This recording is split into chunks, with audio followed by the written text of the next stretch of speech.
तो बच्चों, इससे पहले जो सेशन था, इससे पहले वाला जो सेशन था, उसमें हमने देखा था कि ये जो शब्दांचा जाति है, शब्दांचा जाति ये जो टॉपिक है, इसमें टोटल 8 टॉपिक्स होते हैं, जिसमें नाम, सर्वनाम, विशेषण, क्रियापद, क्रिया विशेषण, शब्दयोगी अव्यय, उभयान्वयी अव्यय और केवल प्रयोगी अव्यय। ये जो 8 टॉपिक्स है, इन्हें हमें पढ़ना था। और ये जो होते हैं, इन्हीं को हम शब्दांचा जाति कहते हैं। उसमें से जो 4 टॉपिक्स है, जैसे कि ये जो आपके अभी मैं आपको दिखाऊंगा आपके सामने, ये है नाम। उसके बाद में हमने देखा था कि सर्वनाम, सर्वनाम के बाद में हमने पढ़ा विशेषण, विशेषण के बाद में जो चौथा वाला टॉपिक था वो क्रियापद। यानी ये जो 4 टॉपिक है, नाम, सर्वनाम, विशेषण, क्रियापद, ये पीछे वाले सेशन में हम पढ़ चुके हैं।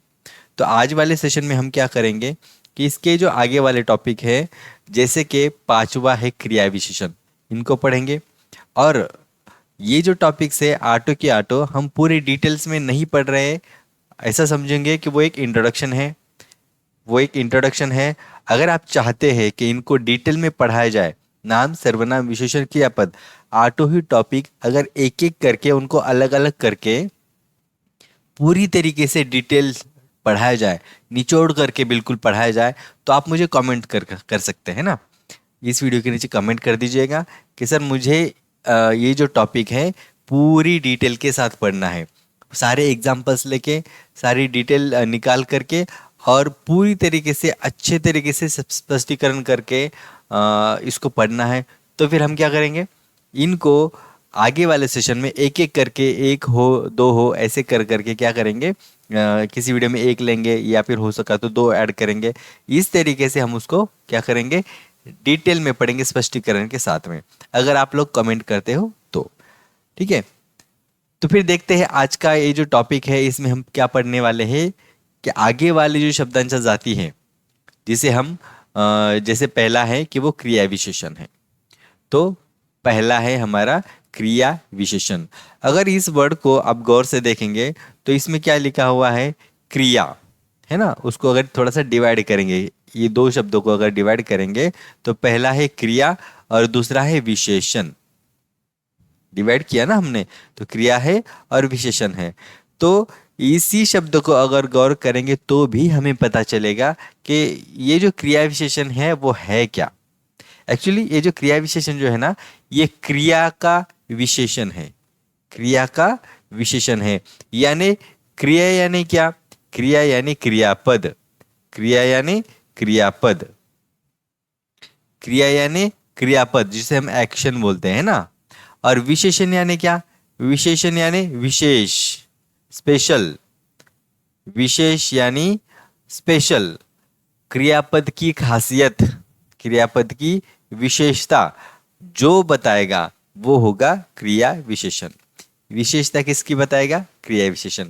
जो विशेषण होता है वो नाम और सर्वनाम की खासियत बताता है, नाम और सर्वनाम के बारे में बताता है।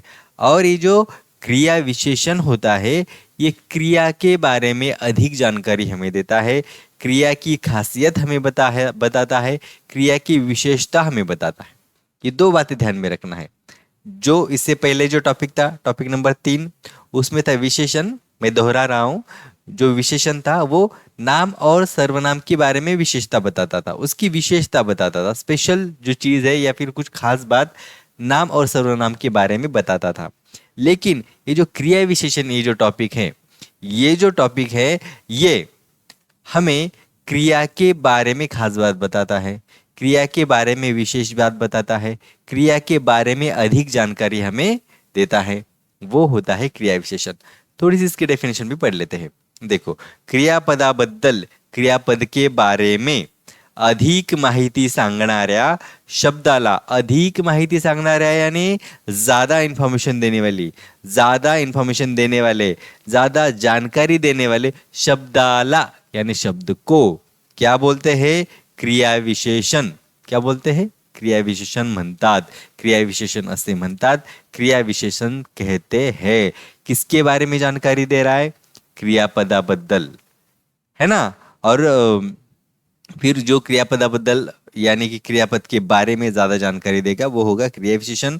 हम उसके बारे में एक दो एग्जाम्पल लेते हैं, है ना। एग्जाम्पल लेते हैं। सबसे पहले है कौन से होते हैं क्रियापद, क्रिया जो विशेषण होते हैं वो सध्या, खाली, पटकन, दोंदा, ये क्रियापद है। जैसे कि इस पटकन को मैं सेंटेंस में एग्जाम्पल लेकर के आपको अगर बताना चाहूं तो पटकन, पटकन पड़ाला, तो पटकन पड़ाला। अब ये जो पटकन शब्द है किसके बारे में जानकारी दे रहा है, पळाला के बारे में। तो पळाला बरोबर आहे, तो पळाला पण कसा पळाला, पटकन पळाला। अब इस शब्द को थोड़ी देर के लिए हाइड करेंगे, पटकन को थोड़ी देर के लिए हाइड करेंगे, तो पळाला ठीक है कोई बात नहीं, पळाला वो भाग गया कोई बात नहीं।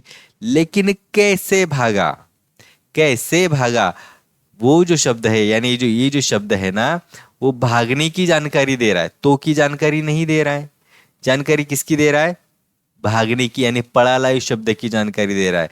तो वो जो भाग रहा था उसके तरीके की जानकारी दे रहा है ना, उसके तरीके की जानकारी दे रहा है, यानी इसके बारे में ज्यादा इंफॉर्मेशन दे रहा है। और ये क्या है, एक क्रियापद है, एक क्रिया है, एक एक्शन है पड़ाला। तो ऐसा शब्द जो क्रिया के बारे में, क्रियापद के बारे में, किसी एक्शन के बारे में ज्यादा जानकारी हमें देता है, तो वो होता है हमारा क्रिया विशेषण। और पटकन ये जो शब्द है इस वाक्य में क्रिया विशेषण है, क्योंकि पटकन इस शब्द से हमें इस पड़ाला के बारे में, इस क्रियापद के बारे में विशेष जानकारी, खास जानकारी, ज्यादा जानकारी हमें मिलती है।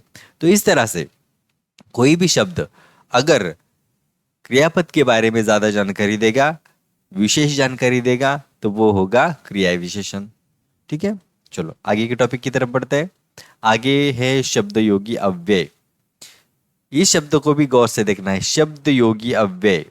शब्द का मतलब होता है, शब्द का मतलब होता है वर्ड, शब्द, और योग का मतलब होता है जोड़ना।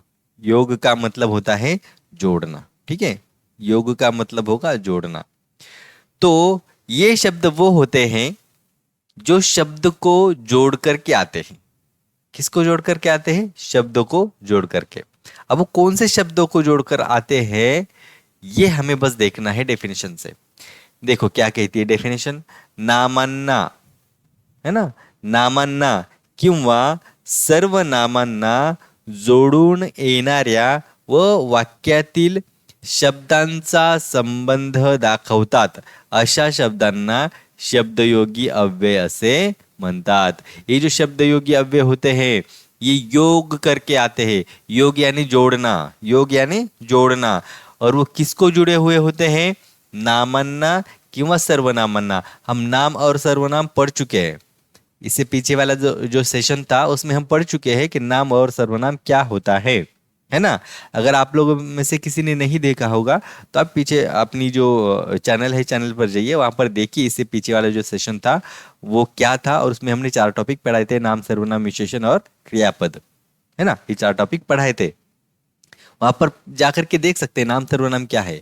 और ऐसा कोई शब्द है जो नाम को और सर्वनाम को जुड़ करके आता है, चिपक करके, बिल्कुल जुड़ करके आता है, और उससे उससे उस नाम सर्वनाम से वाक्य के बाकी शब्दों का रिलेशन दिखाता है, तो वो होगा शब्दयोगी अव्यय। जैसे यहां पर मैं एग्जांपल दिखाता हूं आपको, वर, वर, वर शब्द है, उसको कैसे इस्तेमाल करेंगे, घरावर। अभी एक शब्द हो गया। अब एक्चुअल वर्ड कौन सा है, घर।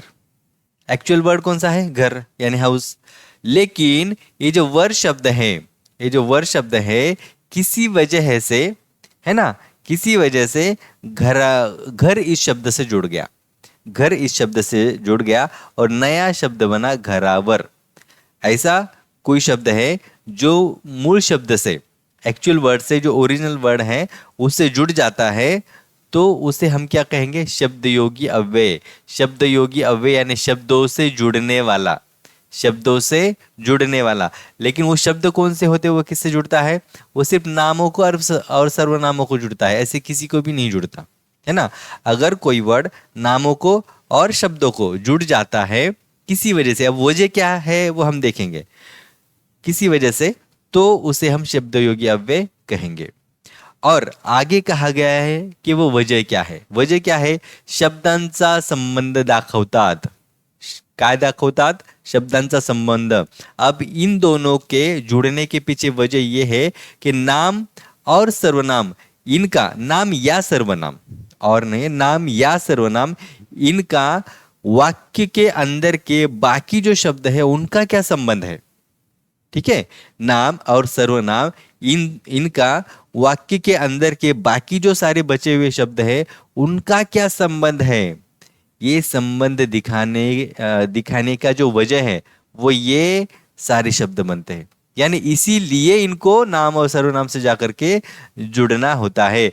घरावर, जैसे कि पतंग, यहाँ पे मैं ऐड कर लेता हूं, हाँ। पतंग घरावर पडला, है ना। पतंग घरावर पडला। पतंग कहाँ कहाँ गिर गया? घर के ऊपर पड़ गया, यानी गिर गया। तो ये जो वर शब्द है, ये जो शब्द है, इसकी वजह से घर का और इस पढ़ने का, घर का और इस पतंग का क्या रिलेशन है ये समझ में आता है। पतंग तो है, लेकिन कहाँ है? घर के ऊपर है। पतंग तो है लेकिन है कहाँ? घर के ऊपर है। वर यानी ऊपर, वर यानी ऊपर। तो ये जो रिलेशन है बाकी वर्ड्स और जो नाम सर्वनाम है उस सेंटेंस में, उस वाक्य में, इनका रिलेशन दिखाने का काम जो होता है वो करने के लिए उसे उस शब्द से, उस नाम या सर्वनाम से जुड़ना पड़ता है, और इसीलिए उसे फिर शब्दयोगी अव्यय कहा जाता है। वो जब जुड़ जाता है किसी नाम सर्वनाम से, कोई भी शब्द इनमें से, तो वो शब्दयोगी अव्यय कहलाता है।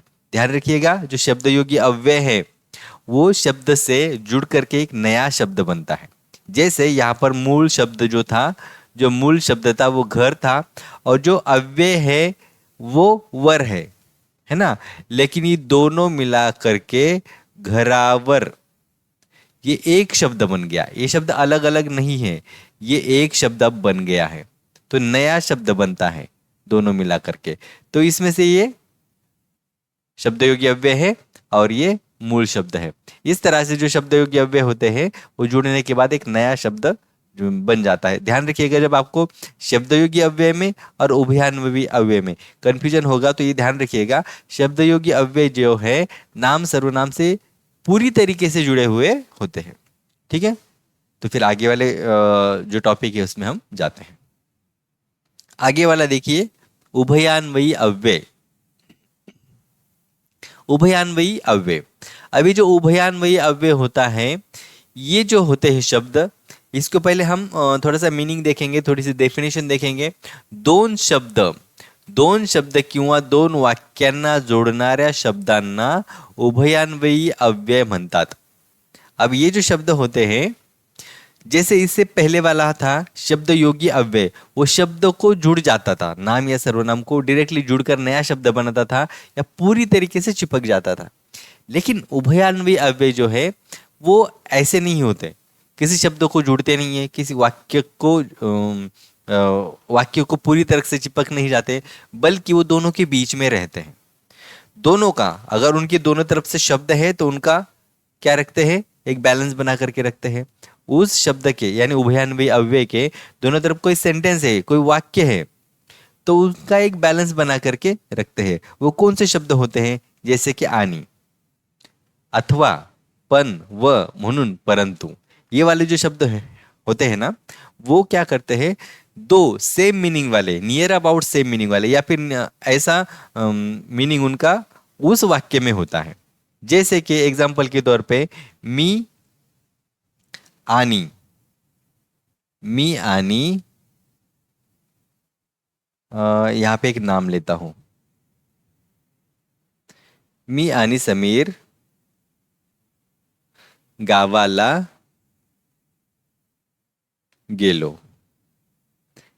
मी आणि समीर गावाला गेलो, इसका मतलब होता है मैं और समीर गांव गए। अब यहाँ पर आनी ये जो वर्ड आया है, इसने क्या किया है, मी और समीर इन दोनों के बीच में क्या किया है, इनको जोड़ने का काम किया है। मी और समीर इन दो शब्दों को क्या किया है, जोड़ने का काम किया है। एक्चुअली ये जो दो शब्द है इनका इस सेंटेंस में सेम वेटेज है, मतलब भले ही अलग हो लेकिन वेटेज सेम है, दोनों वैल्यूबल एक जैसे वैल्यू के शब्द है। इसलिए ये जो शब्द होते हैं उभयान्वयी अव्यय, ये दो वाक्यों को और दो शब्दों को जोड़ते हैं। जो शब्द योगी अव्यय इससे पहले हम पढ़े 6 नंबर वाला, वो जो शब्द योगी अव्यय होते हैं वो क्या होते हैं, शब्दों को जुड़ जाते हैं, किसी शब्द को जुड़ जाते हैं। लेकिन ये जो उभयान्वयी अव्यय है ये क्या करते हैं, ये दो शब्दों को और या फिर दो वाक्यों को जोड़ने का काम करते हैं। ये किसी से जुड़ते नहीं है, ये किसी से नहीं जुड़ते हैं, बल्कि दो सेम वैल्यू की चीजों को, वो शब्द हो सकते हैं वाक्य हो सकते हैं, जोड़ने का काम करते हैं।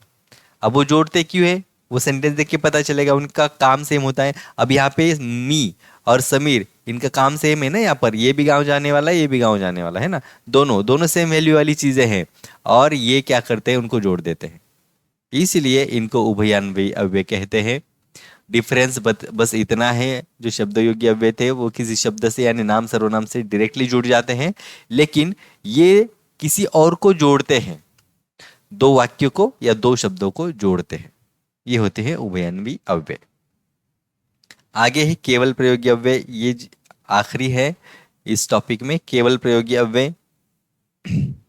देखते इसमें क्या है, आपल्या मनातील उत्कट भावना, उत्कट का मतलब होता है एक्सट्रीम, उत्कट भावना यानी एक्सट्रीम इमोशन, बहुत ज़्यादा गहरी जो भावनाएं होती हैं, जो बहुत ज़्यादा जोर से हमारे दिल से निकलती हैं, बहुत जोर से हमारे दिल में या फिर बहुत ज़्यादा क्वांटिटी में हमारे दिल के अंदर होती हैं, वो हमारी इमोशन, जैसे कि खुशी है, गम है, तकलीफ है, गुस्सा है, ये जो सारी चीज़ें हैं बहुत ज़्यादा अगर हमारे मन से निकल रही है, हमारे दिल से निकल रही है, तो उनकी वजह से कुछ लफ्ज़ इस्तेमाल किए जाते हैं, जैसे कि अब, अरे रे, शाबाश, बाप रे कितनी मोटा सांप, वो डर है ना, सांप जब सामने देख लिया तो बाप रे कितनी मोटा सांप, बाप रे कितना बड़ा जुगर है। तो वो जो डर है, वो डर तो दिल के अंदर है, लेकिन वो जब बहुत ज़्यादा हो जाता है और वो जब निकल जाता है तो उसके अकॉर्डिंग कुछ लफ्ज़ भी हमारे ज़ुबान से निकल जाते हैं, वो इस तरीके के होते हैं। डर में कुछ अलग निकलेंगे, खुशी में कुछ अलग निकलेंगे, गम में कुछ अलग निकलेंगे, या फिर कोई आश्चर्य है तो भी वो हमारे दिल से कुछ अलग वर्ड निकलेंगे। तो ऐसे वर्ड जो हमारे एक्सट्रीम इमोशंस को दर्शाते हैं, हमारी उत्कट भावनाओं को दर्शाते हैं, वो सारे होते हैं हमारे केवल प्रयोगी अव्यय। यहाँ पर एग्जाम्पल के तौर पर मैंने 3-4 वर्ड लिए हैं, जैसे कि अब, अरे रे, शाबाश, बाप रे, ये मराठी के शब्द हैं। हिंदी में आप देखिए कौन से होते हैं, अलग अलग होते हैं, इंग्लिश में अलग अलग होते हैं, लेकिन अब जबकि हम मराठी पढ़ रहे हैं तो ये मराठी के वर्ड्स है, अलग अलग सिचुएशन में ये वर्ड इस्तेमाल किए जाते हैं, है ना। अरे रे खूप वाईट झालं, है ना, अरे रे खूप वाईट झालं, यानी ये गम की भावना है। तो ऐसे ये जो भावनाएं होती हैं जब हमारे दिल में एक्सेस हो जाती है, ज़्यादा हो जाती है, और वो बाहर निकालते वक्त जो शब्द इस्तेमाल किए जाते हैं वो सारे होते हैं केवल प्रयोगी अव्यय। ठीक है, इनको पहचानने का एक तरीका है कि इनके सामने ये जो मार्क है, जिसे हम इंग्लिश में एक्सक्लेमेशन मार्क बोलते हैं, इसको मराठी में उद्गारवाचक चिन्ह बोलते हैं, ये इस्तेमाल किया जाता है, ये आसानी से पहचान सकते हैं। तो इस तरह से ये जो शब्द है, हमने देखा कि मराठी में 8 प्रकार है शब्दों के, जिसमें 8वां प्रकार था वो हमने थोड़ा थोड़ा बहुत मुख्तसर से, बहुत शॉर्ट इन्फॉर्मेशन के साथ में हमने इसको पढ़ा है। अगर आप चाहते हैं कि इसे डिटेल में पढ़ाया जाए तो आप मुझे इस वीडियो के नीचे कमेंट करेंगे। इससे पहले वाला जो वीडियो है उससे भी उसके नीचे जाके भी आप कमेंट कर सकते हैं, वहाँ पर भी जाके आप कमेंट कर देंगे तो मैं क्या करूँगा, इन 8 टॉपिक को थोड़ा सा डिटेल में पढ़ेंगे, यानी अच्छे डिटेल में पढ़ेंगे, एग्जाम्पल्स लेकर के पढ़ेंगे, आपको एग्जाम्पल समझाऊंगा। एक टॉपिक के हम 2, 4, 5, 10 एग्जाम्पल ले सकते हैं पूरे डिटेल में, एक एक वीडियो में चाहे तो एक भी ले सकते हैं ना, ऐसा करके जहाँ तक पॉसिबल है या फिर जहाँ जितनी ज़रूरत है उतने डिटेल में हम उसको पढ़ेंगे। ठीक है, तो अगर आप चाहते हैं तो कमेंट ज़रूर करें। और इसी तरीके के मराठी से रिलेटेड अगर वीडियोस आपको देखने हैं, मराठी आपको सीखनी है, मराठी का ग्रामर हो, मराठी रीडिंग राइटिंग हो, स्पोकन हो, अगर आपको सीखनी है तो हम आप हमारे चैनल से जुड़ सकते हैं हमें सब्सक्राइब करके। तो मिलते हैं आगे वाले इसी टॉपिक से रिलेटेड वीडियो को, तब तक के टेक केयर।